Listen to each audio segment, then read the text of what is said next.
Welcome to Living the Dream for General Practitioners, the podcast for doctors and clinic leaders who want to learn about pathways, strategies and opportunities for living and working in Australia.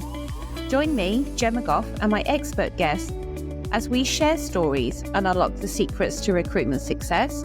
We share tips for moving across the world, navigating new cultures, and so much more. This show is brought to you by Health Recruitment Australia. Now sit back, relax, and enjoy this episode. Hello, everyone, and welcome to Living the Australian Dream for General Practitioners podcast series. My name is Gemma Gough, and I am the co-founder and managing director of Health Recruitment Australia. This is another episode in our Clinic Leaders podcast series. Each week, I'll be meeting with clinic leaders from across the country to give them an opportunity to showcase their clinics, highlight key GP vacancies that they may have, and share with you information about why their practice is the practice to join and why they work with Health Recruitment Australia to recruit GPs and the benefits this has brought them. I am thrilled today to be joined by Rachel from both Woodcroft Medical Centre and Pasadena Medical. Hi, Rach. Thanks for joining me today. Hello. Thank you for inviting me on. Oh, absolute pleasure. So as usual, we'll just jump straight into the questions today. And perhaps you could share with our listeners a little bit about yourself, who you represent, your position there, and how long you've been there and why you work in healthcare.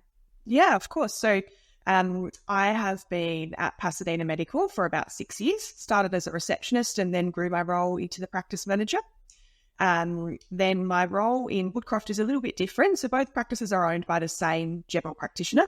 And his practice manager of 30 years retired down at Woodcroft Medical Centre about 18 months ago. So I moved in at Woodcroft probably, you could say temporarily, just to fill the role as a practice manager until we found someone suitable to come in. So we have found that person now, and she's been in her position for about 3 months. And so now my role is more of a business manager. So I'm taking on board, the stuff that less of the day-to-day and more of the bigger picture for him. So that's been really exciting. So been now probably at Woodcroft, I'd say probably myself about 12 months. And why I love healthcare? Well, there's many reasons why I love healthcare. I love helping the patients. I love building a really fantastic team environment for the GPs, the nurses. I just love how great of we're such a small team. So we work really well together, and I just love the value that we can each bring. And yeah, that's us in a nutshell. That sounds lovely. That sounds great. And congratulations on the promotion from practice manager. It's quite nice to have that sort of umbrella look now as well, isn't it?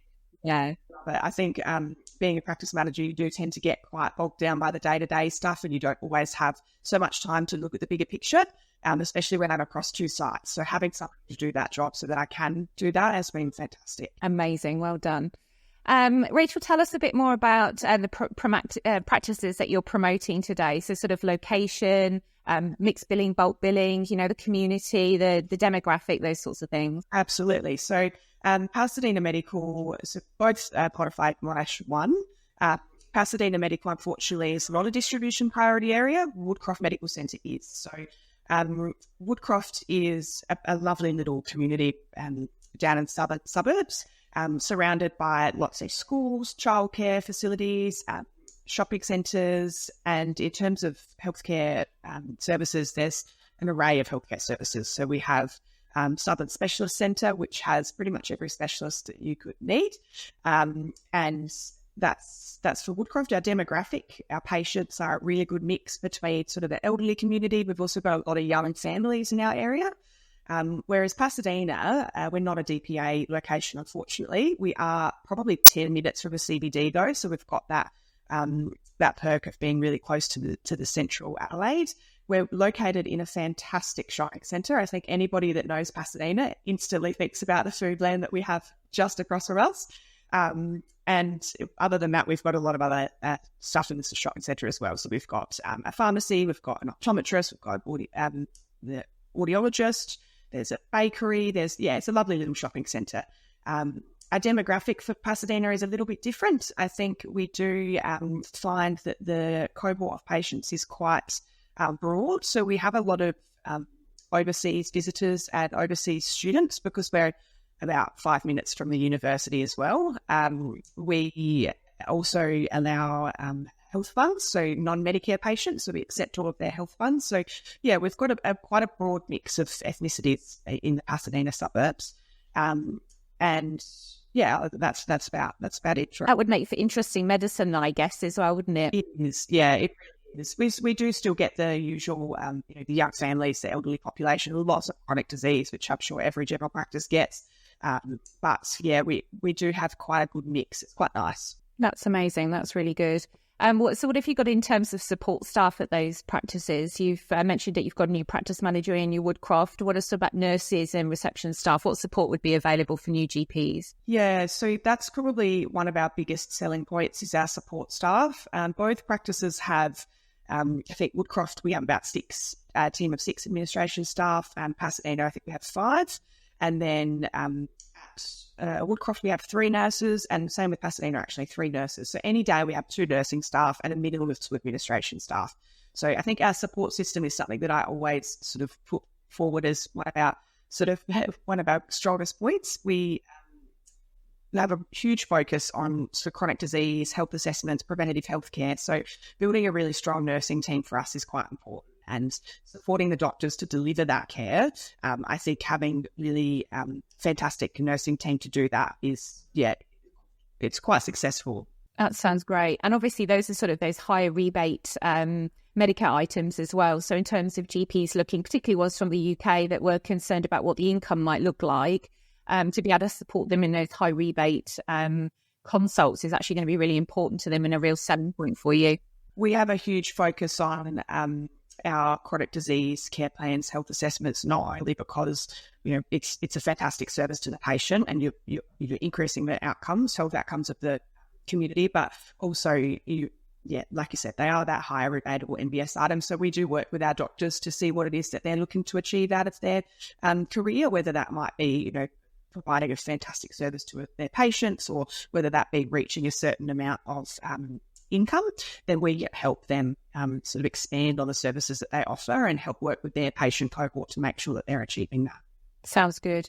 And what sort of mixed billing and bulk billing, what are the opening times of the clinic? So what sort of hours could a GP work? So we are both mixed billing practices.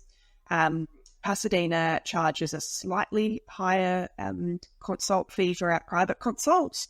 Any private consultation fee then gets a 20% discount for concession card holders or students. And we bulk bill anybody under 12 or DVA gold card holders. So that's across the board. What was the other question you asked me? Sorry. Just about opening hours, and if a GP wanted to work sort of evenings and weekends, is that an option for them as well? So standardly, we are open 8:30 till 5 weekdays at both clinics. Saturdays, we're open only at Pasadena.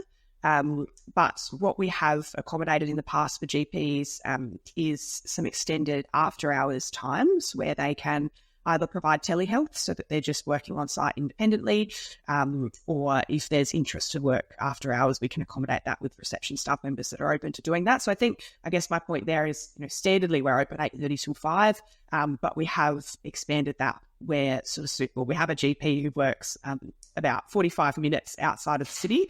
And if he does, half hour, 45 minutes of telehealth, he misses all of that traffic. So he ends up getting home quicker and he does a few extra patients. So yes, we have certainly accommodated that. So flexible there for working hours. Perfect. That sounds good. So the next question was about sort of a typical day in the life of a GP or practice. So, a GP doesn't have to necessarily come in early. They've got time to go for a gym in the morning or do the school drop off and, take a lunch break and see the number of patients they wish to during the day and things like that. So talk us through what a typical day for a GP would look like at your clinics. Yeah, no, we love to provide that flexibility for our doctors. I think that work-life balance is very important for them, and general practice can be pretty daunting. They can get to burnout pretty quickly. Whatever sort of flexibility requirements they need to make that work. Like you said, school drop-off is often an important one, and sometimes even school pickup. So our GPs all work a variety of hours.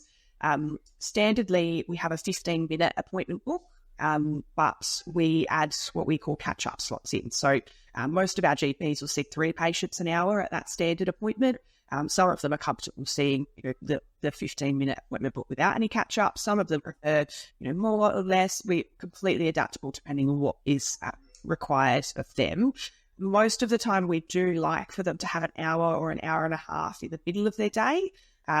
We do encourage lunch in the lunchroom with the team. That's sort of one of our sort of highlights of our day, not just the doctors, but the nursing team and the admin team as well.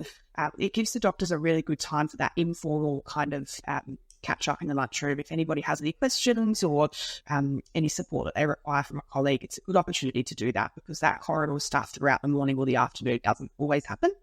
That hour and a half we encourage for lunch breaks, but also for admin time. So making sure that they've kept up with their inbox, or they've finished their notes from the morning, or they've got follow-up from the patients the day before, just to make sure that they stay on top of that and they're not taking that work home with them. That's really a typical day in a life of one of our doctors. There's nothing too outside of the ordinary there, really, I don't think.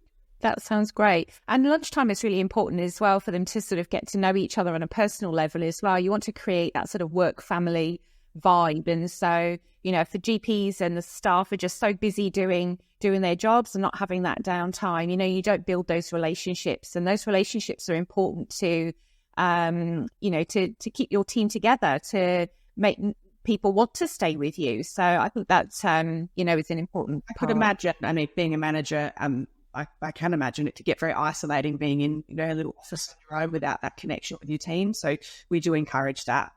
We do 6 weekly meetings, so practice meetings, where we discuss sort of business matters, but also clinical topics. Each one of our doctors all takes a rotation to present a topic as well of interest to them. But more often than not, they need that regularly. So that lunchtime break is a good opportunity. That sounds great.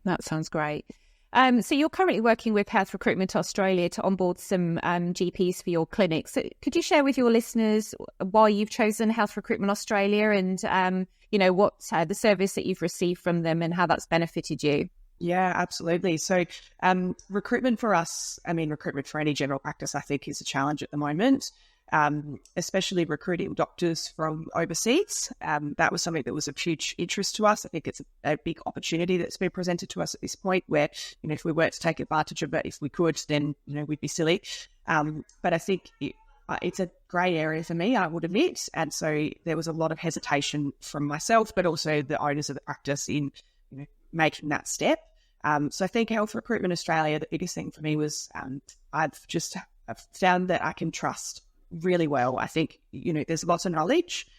You've done this time and time again. So I feel very confident that not only you know what to do, but also you've picked really good candidates. So making sure that they've been screened and, I think it's an expense as well to a lot of practices. So when that doctor comes through the door, you want to be confident that they're the right fit for you, and vice versa as well. That goes both ways. So for the applicant themselves, they want to make sure the practice they're coming to, is well look after them and tick all their boxes. And I think when you put your trust in an agency, that's the outcome that you're going to get. That's not the case with all agencies. I've certainly had some bad experiences. And so I think just finding an agency that we can rely on and be confident that that's the outcome we're going to receive is primarily the reason why we've put our trust in HRA.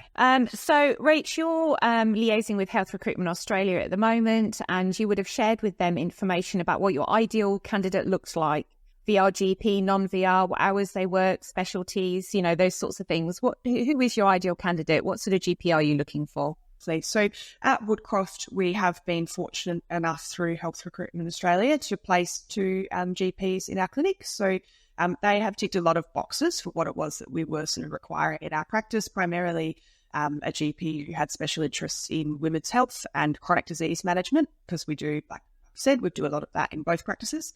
We were also able to take non-vocationally registered doctors and doctors that needed supervision. At the moment with Woodcroft, ideally now we're looking for one candidate, but vocationally registered with either low supervision requirements or no supervision requirements. We don't have any sort of preferences for any special interests or special skills. We're happy for somebody who is just the right fit for our team. At Pasadena, we aren't fortunate enough to be a DPA location, and therefore we can't get any non-vocationally registered doctors. So we would have to take a vocationally registered candidate. At Pasadena currently, we have a lot of, we're fortunate enough to have GPs who have a strong focus in women's health. So our practice does a lot of women's health. So probably somebody, I mean, this could go both ways because I'm certainly not opposed to somebody with women's health experience. I think if they were wanting to come and join a team with a wealth of knowledge in that area, it'd probably be a highlight for them. A lot of our clinical topics that we discuss in our meetings just around some sort of women's health topic. But other than that, we would probably then be looking for someone who just generally broad scope of skills, whether that be, the chronic disease management is high on our priority list. But not opposed to somebody who has special interests with men's health. Got a lot of women's health, probably not so much men's health. So I think that would be fantastic for us. But otherwise, somebody who's just got a broad scope of skills is perfect. Excellent. And is there any hospital work required or anything sort of out of the GP clinic, nursing home? So we don't do any after hours sort of hospital visits or nursing home visits. We do have a GP in both practices that does visit a nursing home, but that's one of his areas of passion. So he does really like providing the support in the aged care facilities. It's not mandatory. It's just something that he wants to do. And so if, a GP had interest in that, we could certainly help support to deliver that service. Yeah. That sounds great. Okay. So Health Recruitment Australia will search through the database for you and have a look to see if we can find any matches. We'll send you through the CVs and you arrange directly with the GPs to have a Zoom type meeting, an interview. And then you're keen, you want to offer this GP a position. What does that look like? What are the clinics able to offer the GPs? What tempts them to come and join you? Yeah, so we do provide quite a small or low service fee. So I guess that's probably one of the biggest concerns for GPs is what their income's going to look like. So I do try when I am chatting with potential candidates to give them a broad scope of what their earning opportunities might be, because in my eyes, a 30% service fee in an entirely bulk billing practice versus a 30% service fee in a private mixed billing practice is going to look really different in terms of what you're earning. So average hourly rate for one of our GP, average hourly rate for our practice as a whole for a full-time equivalent GP is about $400,000. Dependent on how much chronic disease, preventative health assessments, that sort of stuff that they're open to doing, that can range between $350 and $450 depending on how much of that they do. And so that's why I like to give that figure if that's ever of interest, because it can give a little bit more insight into what that earning opportunity might look like. And that's the take-home wage as well, not their full wage, and then their service fee gets deducted. We do offer $180 an hourly rate for the first 3 months of retainer. We have never had a circumstance where that hourly rate hasn't been exceeded. So I think it's just a bit of security for somebody moving from a practice that might be, busy and they're used to that steady income. So we do give that guarantee for 3 months. And we're also open for the right candidate for a sign-on bonus as well. So depending on how many sessions they work, that could range to up to $5,000 we're offering sign-on bonuses. That sounds great. And visa sponsorship as well for candidates? Yep. Definitely visa sponsorship. Excellent. Okay, that's great. And I assume you are able to support them with paperwork for things like PESCIs and PEP applications and help them through those processes as well. So with your support, I've been able to learn quite a lot about that. And I think it's been a very eye-opening experience. And so now I'm fortunate for that really, because I've just had such a really good insight into what's involved in having a GP come from overseas. And I feel really quite confident now after trying to navigate that myself in doing that. So support administration-wise, they will have endless amounts of support. Excellent. That's great, because it's a big move. Like for them, for us, it's it could be perceived that it's just a job, but this is their life. They're moving their spouse, their children often, and it's a huge move, trying to find a new home and a school for the children. And I'm assuming that sort of support is available for them as well, that you're able to sort of share with them about how to find a home and things. I could only imagine what that move would be like for somebody. So any support that we can provide if we need to look at potential housing options for them prior to their arrival. Yeah, absolutely. Yeah. Sounds great. So we talked a little bit about sort of Health Recruitment Australia and, other recruitment agencies that you've worked with and how HRA is slightly different. Have you found that that sort of support in terms of the paperwork and the screening of applicants and the advertising reach has been perhaps, hopefully exceeded what you had initially thought? Definitely. Yeah. I think there's been, I could be honest with you, I've probably submitted my details to 15 different agencies. We're at the point where we're not, we don't necessarily need a new GP at either practice now. We just want to grow. We've got a really good opportunity to do that. And so, getting that information to the right candidate, I often have thought the agencies might be a good way to go about that. But there's very little success from a lot of agencies. And so I must admit, I was hesitant in reaching out because I wasn't sure that the outcome was going to be any different. But I mean, you never know until you try. And I have been very pleasantly surprised. Applicants have been really, really fantastic, quality. They're fantastic people. It's been a really good experience. And I think when we first initially started speaking, the fact that we had both worked in primary care and had run practices, HRA, the team has the ability to look at it from primary care perspective as well and understand the needs of, rather than just being recruiters and putting bums on seats. We understand that it is really important and, how all of the paperwork and things that you have to do, it's very time consuming. And so being able to offer you that support has been a pleasure. Yeah, that's so right. You are very relatable and you understand the position we're in, which is quite unique to most recruiting agencies, but it makes a difference because you can speak to us on a personal level and not so much, just because you're trying to get the job done. You really do support the individuals at each end. Yeah, that's why HRA was created. Yes. So is there anything else that you want to share with us, Rach, about, to our listeners about the opportunities that you have, about the clinic, anything else that you feel would be of benefit for any GPs thinking about joining either of your clinics?